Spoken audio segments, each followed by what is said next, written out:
A União das Casas Espíritas da Zona Norte apresenta O Espiritismo está no ar. Um programa que anuncia, esclarece e consola.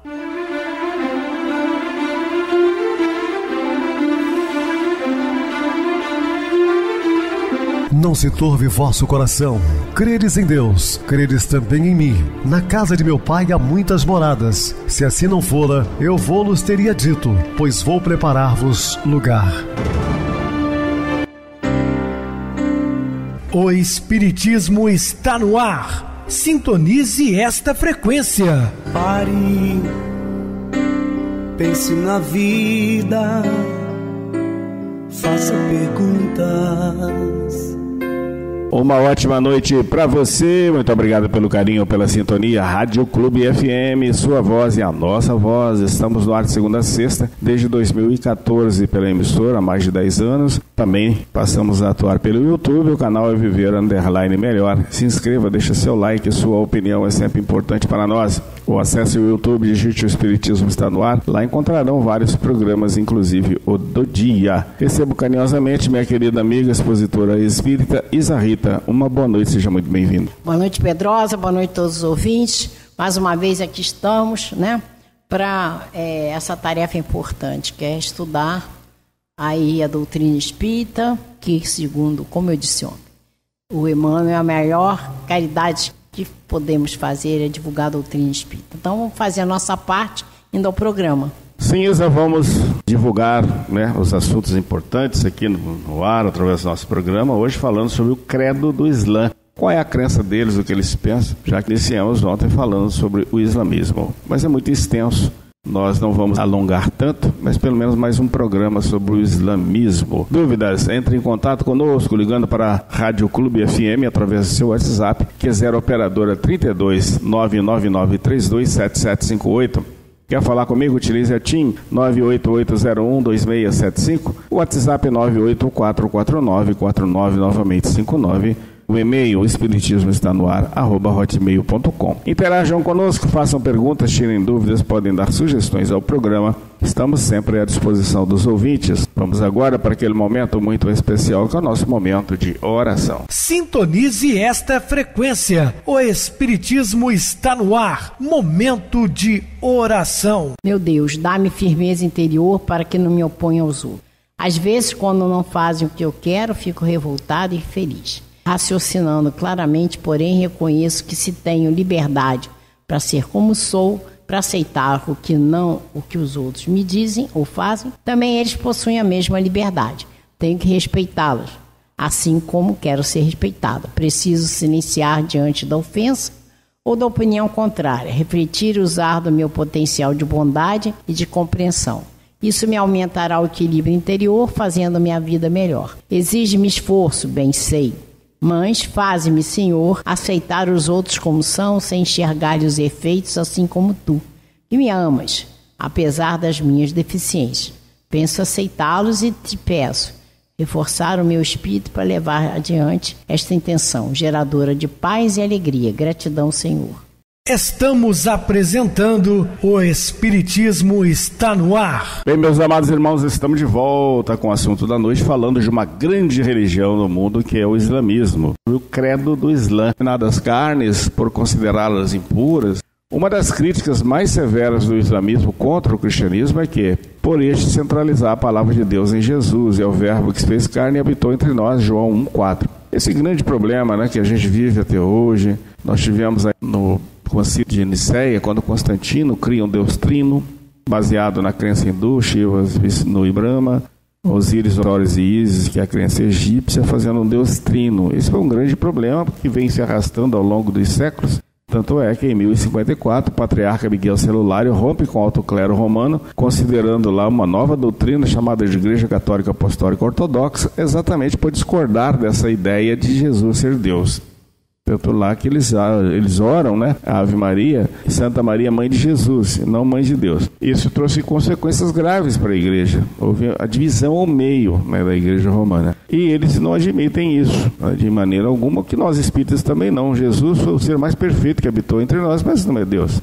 está registrada em João, capítulo 1, versículo 14. A religião cristã teria produzido uma ruptura na essência do monoteísmo. Tal fato não aconteceu com o islamismo e também com o judaísmo, porque o Corão é literalmente a palavra de Deus. Na verdade, são equívocos de interpretações, pois se no cristianismo a palavra de Deus está concentralizada numa pessoa, Jesus, no islamismo está no livro ou ao Corão. Sendo assim, os muçulmanos não consideram correto comparar Jesus com Maomé e a Bíblia com o Corão. Aceitam que há um paralelo entre o Evangelho e o Corão, porque ambos são de origem divina, revelados por mensageiros de Alá. Consideram a Bíblia como um todo, mas como um texto histórico, ao passo que o Corão é incriado e existe de sempre. É ofensivo chamar os seguidores de Islã de maometanos. Eles se dizem muçulmanos ou seguidores do Islã, uma vez que Maomé foi apenas um profeta e maior deles. Não criou uma religião, mas revelou a religião verdadeira. É o que acontece conosco.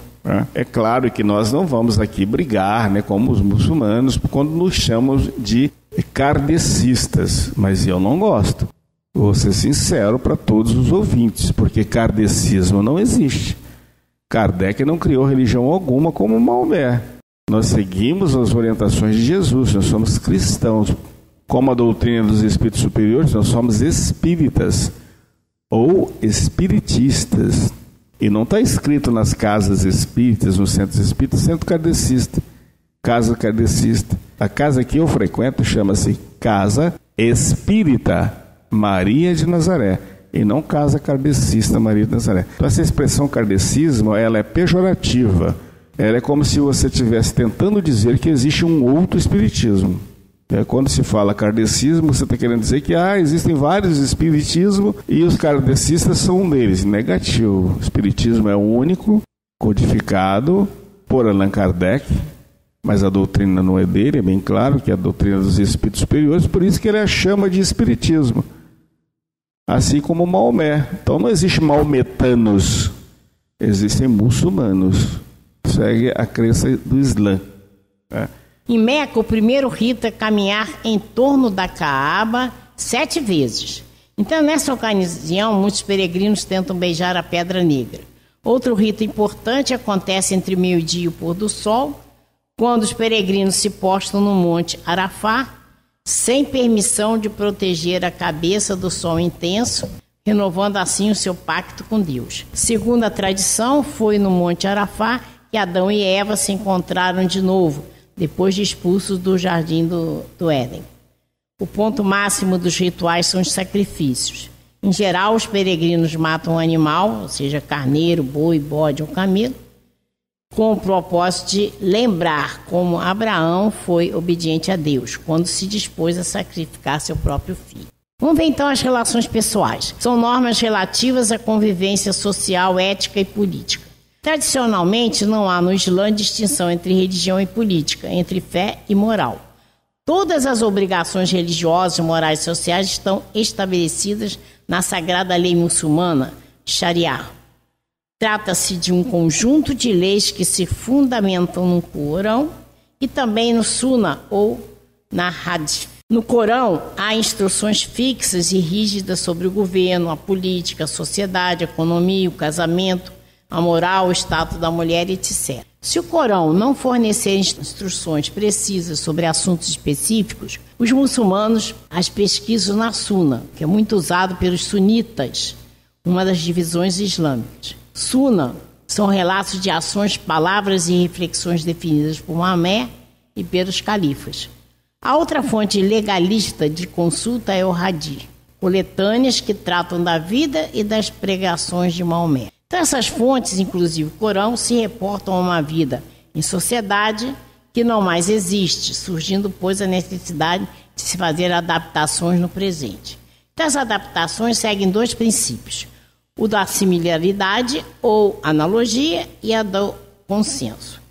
O princípio da similaridade ou analogia procura solucionar um problema atual a partir de um exemplo análogo existente no Corão ou nas demais fontes. O princípio do consenso parte da afirmação de Maomé de que os fiéis nunca podem concordar coletivamente sobre algo errado. Então, assim, as decisões estabelecidas pelos fiéis em assembleias específicas são automaticamente aceitas pelos líderes religiosos, ou seja, os especialistas legais. Então, por exemplo, certa ocasião, alguns líderes religiosos quiseram proibir a ingestão do café, proibição que foi totalmente rejeitada pelos fiéis numa assembleia convocada para resolver esse assunto. A solução foi dada pelo princípio da similaridade. Uma das subdivisões do movimento islã, os xiitas, aceitam, além dessas 3 fontes citadas, Corão, Suna ou Hadith, a interpretação dos imãs. Já os sunitas não aceitam qualquer interpretação islâmica ocorrida após o Maomé. Então o Corão não questiona o direito à propriedade privada, mas impõe certas limitações ao acúmulo de riquezas e bens, porque sendo a riqueza uma tentação, afasta o homem de Deus. E as mulheres, elas representam um capítulo à parte nas relações pessoais. Na verdade, no Corão há 2 afirmações que se contradizem.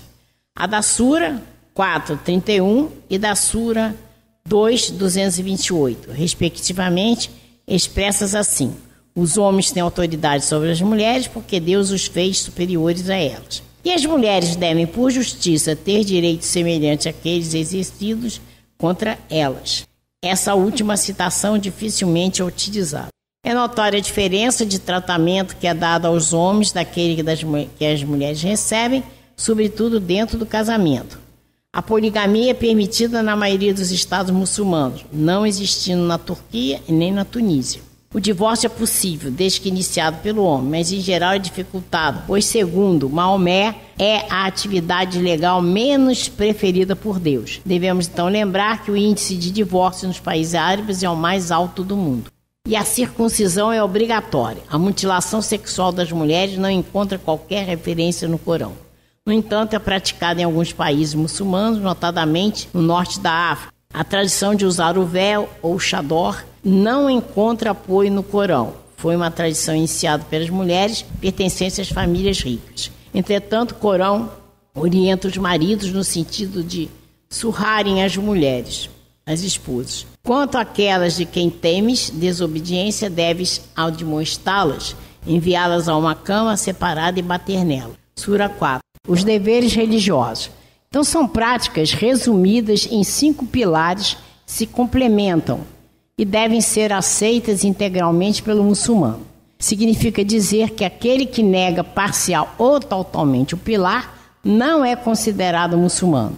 Tais práticas podem ser assim resumidas. Então, vamos ver como são essas práticas. Credo ou charrada, também chamado de testemunho, está resumido na expressão: não há Deus senão Alá e Maomé é seu profeta. Então, esse testemunho deve ser repetido pelos fiéis várias vezes durante o dia e também deve ser proclamado do alto dos minaretes na hora de cada oração.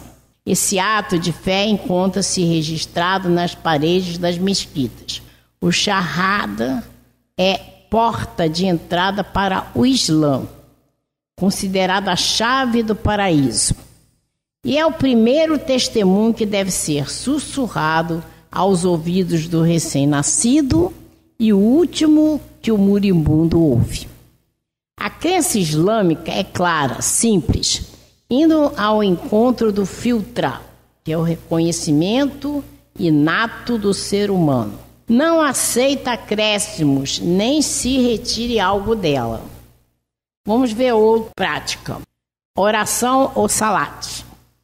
Representa a comunicação direta dos homens com Alá, sem intermediários. A oração é proferida por meio de um ritual que envolve movimentos, recitação do Corão e louvores a Alá. Para o muçulmano, quando ele se posiciona para orar e diz Allahu Akbar, quer dizer Alá é o maior. Ele sai então da esfera mundana para o plano superior. As orações são pronunciadas 5 vezes ao dia. Antes de cada oração propriamente dita, ouve-se o chamado vindo dos minaretes, dando tempo ao crente para ritualmente se tornar limpo. Então, os muçulmanos acreditam que as atividades biológicas tornam as pessoas naturalmente impuras. Então, a purificação consiste em lavar o corpo inteiro em água corrente. Às vezes é permitido lavar apenas o rosto e as mãos. Então é comum a existência de casas de banho próximas às mesquitas. Bom, a maioria das orações islâmicas são fórmulas fixas, embora haja também a oração espontânea, na qual o fiel diz a Deus algo pessoal. As preces são acompanhadas de gestos específicos. Os gestos têm mais valor do que às vezes palavras. As 5 orações diárias podem ser ditas em qualquer lugar, desde que a pessoa se ajoelhe e ore voltado para a Meca. Então é recomendável que o fiel faça uma das preces diárias na mesquita, ou que aí ore pelo menos uma vez por semana. É especialmente relevante a oração de sexta-feira ao meio-dia, porque nessa prática religiosa está incluído um sermão. Os que comparecem às mesquitas devem estar respeitosamente vestidos, tirar os sapatos antes de entrar e acompanhar os gestos de quem dirige as orações de forma ordenada e disciplinada. O líder das orações posiciona-se à frente do grupo, direcionado para a Meca, de costas para a congregação. Somente os homens oram no salão principal da mesquita, reservando-se as galerias para as mulheres, as quais podem também ficar escondidas através de uma cortina existente no fundo do templo. Qualquer homem adulto muçulmano pode ser um imã ou dirigente das preces. Então vamos ver outra prática. Caridade ou zakat. Trata-se de uma taxa ou imposto formal, obrigatório, fixando-se em 2,5% sobre riqueza e a propriedade do muçulmano, que deve doar para a mesquita. Uma outra prática, o jejum ou siam. É o 4º dever islâmico. O Corão proíbe aos muçulmanos de comerem carne de porco, de cachorro, raposa, asno, que são alimentos de uso comum em certas culturas orientais, por considerar esses animais impuros. Proíbe também a ingestão de sangue sob qualquer forma. Assim, o abate de animais utilizados na alimentação segue normas ritualísticas para que não sobre qualquer resíduo de sangue. Então, o vinho e outras bebidas alcoólicas são também proibidas. No 9º mês do ano muçulmano, que é o Ramadã, mês sagrado do jejum, há um dia de jejum especial. Entre o nascer e o pôr do sol desse dia, é proibido desenvolver qualquer tipo de atividade. Após o poente, o jejum é suspenso com boa comida e bebida em todas as residências. Em geral, é costume os homens ficarem na mesquita durante a noite especial do Ramadã, ouvindo o Corão, alimentando-se e bebendo festivamente. O Ramadã foi o mês em que Maomé teve a sua primeira revelação. O jejum simboliza o retiro de todo muçulmano deveria fazer como Maomé fez. Vamos a outra prática. Peregrinação a Meca ou Hajj. É o 5º dever religioso. Cabe a todo muçulmano adulto que tenha condições realizar peregrinação a Meca pelo menos uma vez na vida. Para os muçulmanos, Meca e Kaaba são o centro do mundo. Não só os fiéis se voltam para a Meca quando oram, também as mesquitas são construídas com o eixo mais longo apontando para lá. Os mortos, igualmente, são enterrados voltados para Meca. Essa cidade é visitada anualmente por cerca de 1,5 milhão de peregrinos, metade dos quais vem de fora da Arábia. A grande mesquita foi reconstruída para receber atualmente 600 mil peregrinos. E somente as pessoas que conseguem provar que são muçulmanos entram nessa cidade santa. Vamos ver então a doutrina islã e o espiritismo. Antes da fundação do papado, em 607, as forças espirituais se viram compelidas a um grande esforço no combate contra as sombras que ameaçavam todas as consciências. Muitos emissários do alto tomam corpo entre as falanges católicas no intuito de regenerar os costumes da igreja. Embalde, porém, tenta operar o retorno de Roma aos braços do Cristo, conseguindo apenas desenvolver o máximo dos seus esforços, o penoso trabalho de arquivar experiências para gerações vindouras. Numerosos espíritos reencarnam com as mais altas delegações do plano invisível. Entre esses missionários veio aquele que se chamou Maomé, ao nascer em Meca no ano 570. Filho da tribo dos Coraixitas, sua missão era reunir todas as tribos árabes sob a luz dos ensinos cristãos, de modo a organizar-se na Ásia um movimento forte de restauração do Evangelho do Cristo em oposição aos abusos romanos no ambiente da Europa. Maomé, contudo, pobre e humilde no começo da sua vida, que deveria ser de sacrifício e exemplificação, torna-se rico após o casamento com Khadija e não resiste ao assédio dos espíritos da sombra, traindo nobres obrigações espirituais com as fraquezas. Dotado de grande faculdade mediúnica inerentes ao desempenho dos seus compromissos, muitas vezes foi aconselhado por seus mentores do alto nos grandes lances de sua existência, mas não conseguiu triunfar das inferioridades humanas. É por essa razão que o missionário do Islã deixa entrever nos seus ensinos flagrantes contradições. Então, a partir do perfume cristão, se evola de muitas das suas lições. Há um espírito belicoso, de violência, de imposição. Junto da doutrina fatalista encerrada no Alcorão, existe a doutrina da responsabilidade individual, divisando-se através de tudo isso uma imaginação superexcitada pelas forças do bem e do mal num cérebro transviado do verdadeiro caminho. Então, por essa razão, o islamismo poderia representar um grande movimento de restauração do ensino de Jesus, corrigindo desvios do papado nascente, assinalou mais uma vez vitória das trevas contra a luz, cujas raízes era necessário extirpar. Certas práticas impostas então por Maomé não encontraram apoio na revelação islâmica. Então, Maomé, nas recordações do dever que o trazia à terra, lembrando dos trabalhos que lhe competiam na Ásia, a fim de regenerar a igreja para Jesus, vulgarizou a palavra infiel entre as várias famílias do seu povo, designando assim os árabes que lhe eram insubmissos, quando a expressão se aplicava perfeitamente aos sacerdotes transviados do cristianismo. Com seu regresso ao plano espiritual, toda a Arábia estava submetida à sua doutrina, pela força da espada. Todavia, os seus continuadores não se deram por satisfeitos com semelhantes conquistas. Não, iniciaram no exterior as guerras santas, subjugando toda a África setentrional no fim do século VII. Nos primeiros anos do século, atravessaram o Estreito de Gibraltar, estabelecendo-se na Espanha, em vista de escassa resistência dos visigodos atormentados pela separação, e somente não seguiram a lei dos Pirineus porque o plano espiritual assinalara um limite às suas operações, encaminhando Carlos Martel para as vitórias de 732. Muito bem, Isa, bem explicado. Nós não vamos falar mais sobre o islamismo, porque fica muito extenso, são muitas e muitas informações, mas convidamos aos ouvintes, que se interessarem a estudar um pouco mais para adquirir mais conhecimento sobre o Islã. Vamos agora para o intervalo musical, a seguir a nossa oração final.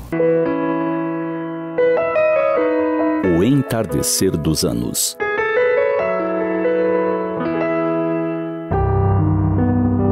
É comum ouvirmos reclamações variadas frente ao processo de envelhecimento. As costas doem, os joelhos não nos levam mais com a mesma desenvoltura para onde queremos ir. A visão se torna embaçada e, por vezes, é difícil a leitura. Ou será que foram as letras que encolheram o tamanho? Os pés que um dia dançaram sem cansar, agora tropeçam em lembranças de passos mais leves e, por vezes, indecisos. As mãos, antes ágeis, tremem levemente vez ou outra, como se cada movimento carregasse o peso dos anos que elas suportaram. Os ouvidos não captam com clareza as palavras. Parece que o mundo fala mais baixo. Ou será que nós nos distanciamos das pessoas? Ou elas de nós?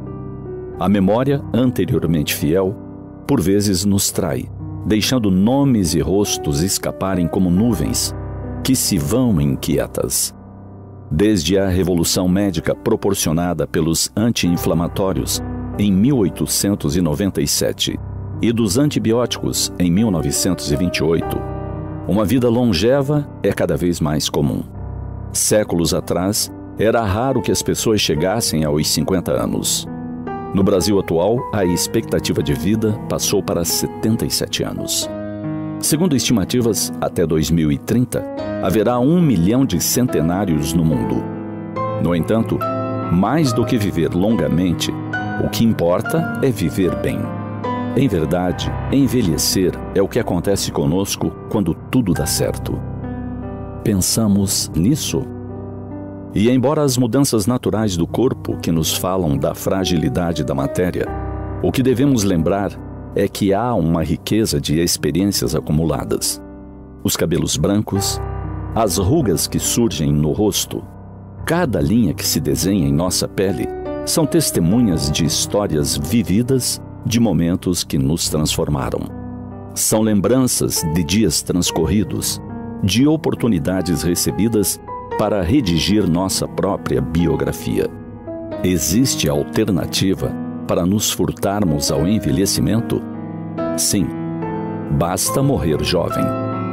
Isso significa não ter a oportunidade de conviver com os nossos amores tempo mais dilatado, não poder conhecer lugares diferentes, nem adquirir novos conhecimentos que nos enriquecem o intelecto. Nesse processo todo que honra aqueles que atravessamos os anos em produção constante, não podemos esquecer de algo essencial. O corpo envelhece e um dia sucumbe, finda-se. Entretanto, nós, espíritos imortais, prosseguimos vivos e ativos. Tudo que aprendemos, tudo que armazenamos de conteúdo intelectual e moral, levamos conosco.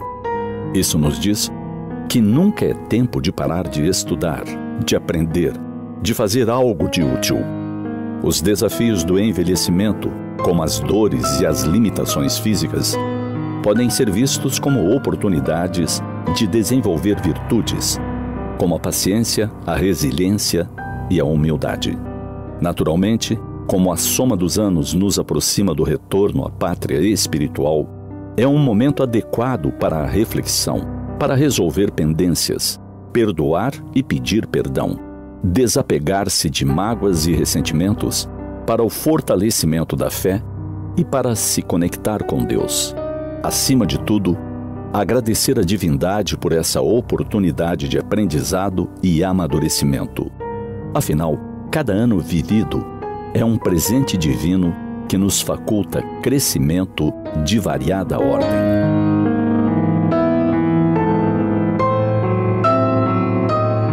Sintonize esta frequência. O Espiritismo está no ar. Momento de oração. Queridos e amados irmãos em Cristo, que Jesus seja a nossa luz, o nosso roteiro, o nosso farol a iluminar as nossas almas, principalmente nos momentos de turbulências que muitas vezes enfrentamos, mesmo sabendo que tudo isso faz parte do nosso crescimento, da nossa evolução espiritual. Precisamos contar com o mestre Galileu e com essa pleiade de auxiliares do mundo espiritual, sempre dispostos a nos auxiliar.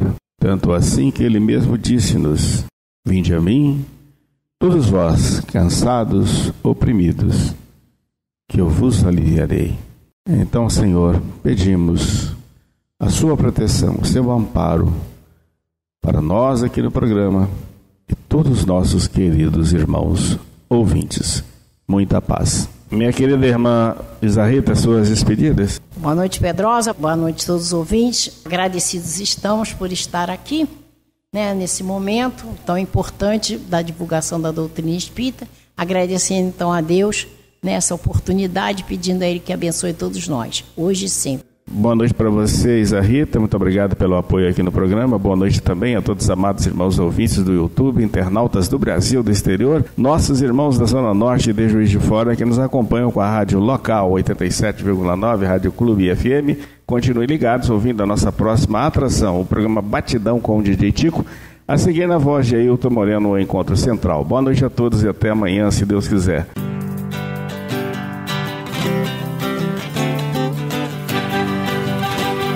A União das Casas Espíritas da Zona Norte apresentou O Espiritismo Está no Ar, anunciando o Evangelho de Jesus, esclarecendo sua mensagem, consolando corações.